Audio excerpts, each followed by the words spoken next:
ដាច់អស់លីងអ្នកទាំងអស់គ្នាវាដាច់ជាពីរអែមស្រែហ្មងជាតិ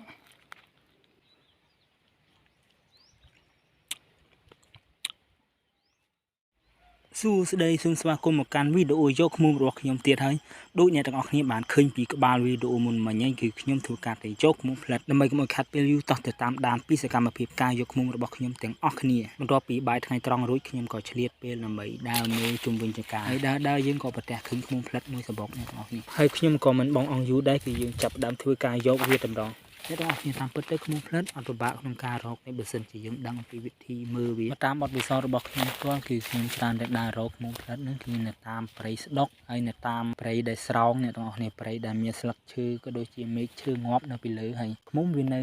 ក្រោមហ្នឹងឃ្មុំផ្លិតហើយវានៅអត់មាននៅកន្លែងព្រៃធំអីទេគឺវានៅព្រៃជានៅតាមព្រៃបោះព្រៃដែលគេទុកចោលគឺយើងដើររកតាមហ្នឹងគឺវាភាគច្រើនមានអ្នកទាំងអស់គ្នាហើយយើងចំណាំមើលកន្លែងណាព្រៃវាចិត្តម្ដប់អីយើងដើររកអាចថា70ទៅ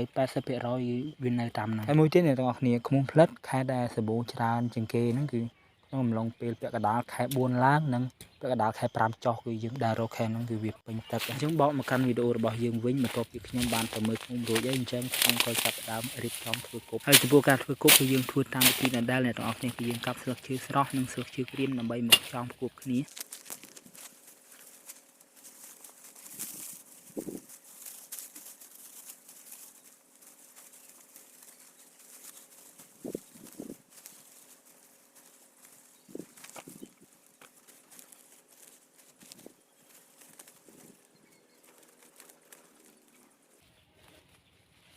បន្ទាប់ពីយើងធ្វើគប់រួចហើយឥឡូវខ្ញុំក៏ចាប់ផ្ដើមទៅយកឃ្មុំ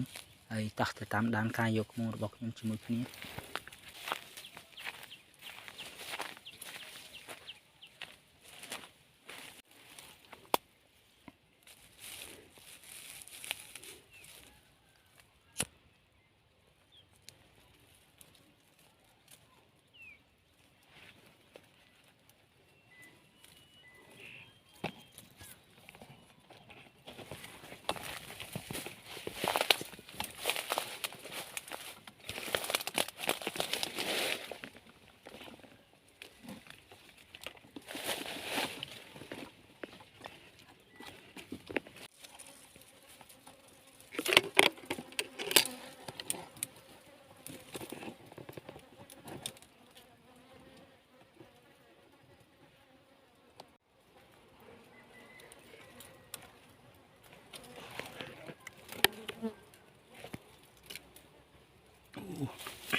ដាច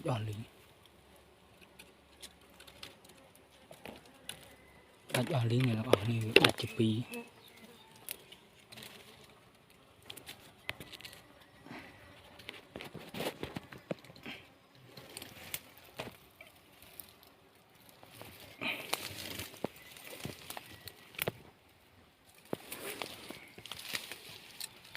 កបសេរី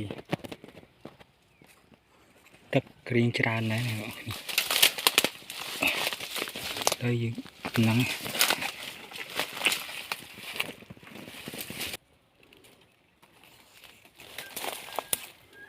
ស្រក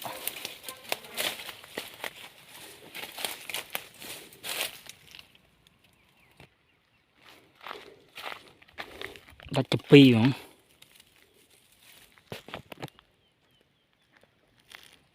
នឹង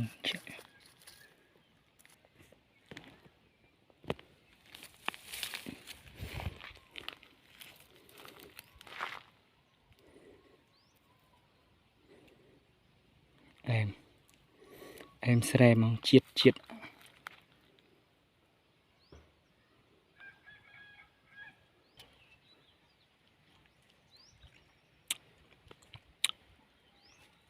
បាទអ្នកទាំងអស់គ្នាឥឡូវការយកឃ្មុំរបស់យើងគឺទទួលបានជោគជ័យអ្នកទាំងអស់គ្នាគឺថាទឹកវាល្អមែនតើហើយសាច់អីមើមហូបអ្នកទាំងអស់គ្នាហើយវីដេអូរបស់យើងក៏ឈានមកដល់ទីបញ្ចប់អ្នកទាំងអស់គ្នាសូមអរគុណសម្រាប់ការតាមដានវីដេអូរបស់ខ្ញុំតាំងពីដើមរហូតដល់ចប់បើសិនជាមានកំហុសឆ្គងនៅត្រង់ចំណុចណាមួយសូមអភ័យទោសនិងអធិស្ឋានដល់រូបខ្ញុំបាទផងជូនពរអ្នកទាំងអស់គ្នារកទទួលទានមានសុខភាពល្អជួបគ្នាវីដេអូក្រោយ